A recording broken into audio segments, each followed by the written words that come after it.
Hər vaxtınız xeyirli olsun, dəyərli dostlar. Mən bugün sizə əmək qabiliyyəti müvəqqəti itirilməsindən bağlı danışacağam. Ümumiyyətlə qeyd edeyim ki, əmək qabiliyyəti müvəqqəti itirilməsi 1998-ci il 189 saylı qərarla tənzimlənib. Həmin qərara baxmaqla siz bütün məsələləri detallı öyrənə bilərsiniz. Amma mən sizə bu günləri lazım olan əsas nöqtələri qeyd edəcəm. 1. Ümumiyyətlə kimlərə bu müavinət ödənilir? Həmin şəxsin 6 aydan artıq iş stajı olmalıdır. Yəni bir şəxs ömür boyu heç olmasa bir dəfə də olsa 6 aylıq əmək münasibətlərinə daxil olmalıdır və 6 aylıq iş stajı olmalıdır. 2. Ümumiyyətlə aylıq maksimum hədd əmək pensiyasının, minimum əmək pensiyasının 25 misli qədəridir. 3.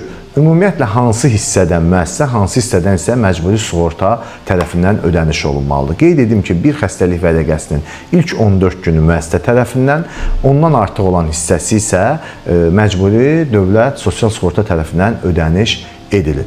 3. Hansı hissə qazancımız bizə ödəniş olunur? Bu iş stajımıza bağlıdır.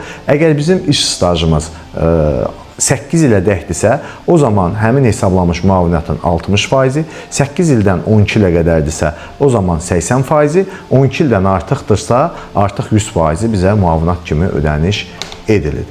Qeyd edeyim ki, ümumiyyətlə müavinətin hesablanma qaydası bizim son 12 ayda əldə etdiyimiz əmək haqqıların toplanır, bölünür həmin ayda, həmin ildə olan 12 ay içərisində olan iş günlərinin sayına və vurulur xəstəlikdə olduğumuz dövrlərin iş günlərinin sayına. Əgər hər hansısa bir işçinin keçmiş 12 ayda əmək haqqısı olmadığı təqdirdə, yəni işə yeni başlamışdır və son 2-3 ildə hər hansısa bir əmək münasibətlərinə daxil olmadığı halda, o zaman minimum əmək haqqı üzərindən hesablama aparılır. Həmin xəstəliyə çıxdığı dövrdə olan ayın iş günlərinin sayı minimum əmək haqqına bölünür və vurulur xəstəlikdə olduğu iş günlərinin sayına. Və hesablama bu formatda aparılır. Bəli, Fidan. Xəstəlik vərəqəsinə bağlı bir sual vermək istəyirdimi? Xəstəlik vərəqəsinə bağlı artıq danışdım. Oradan baxarım onda. Bəli.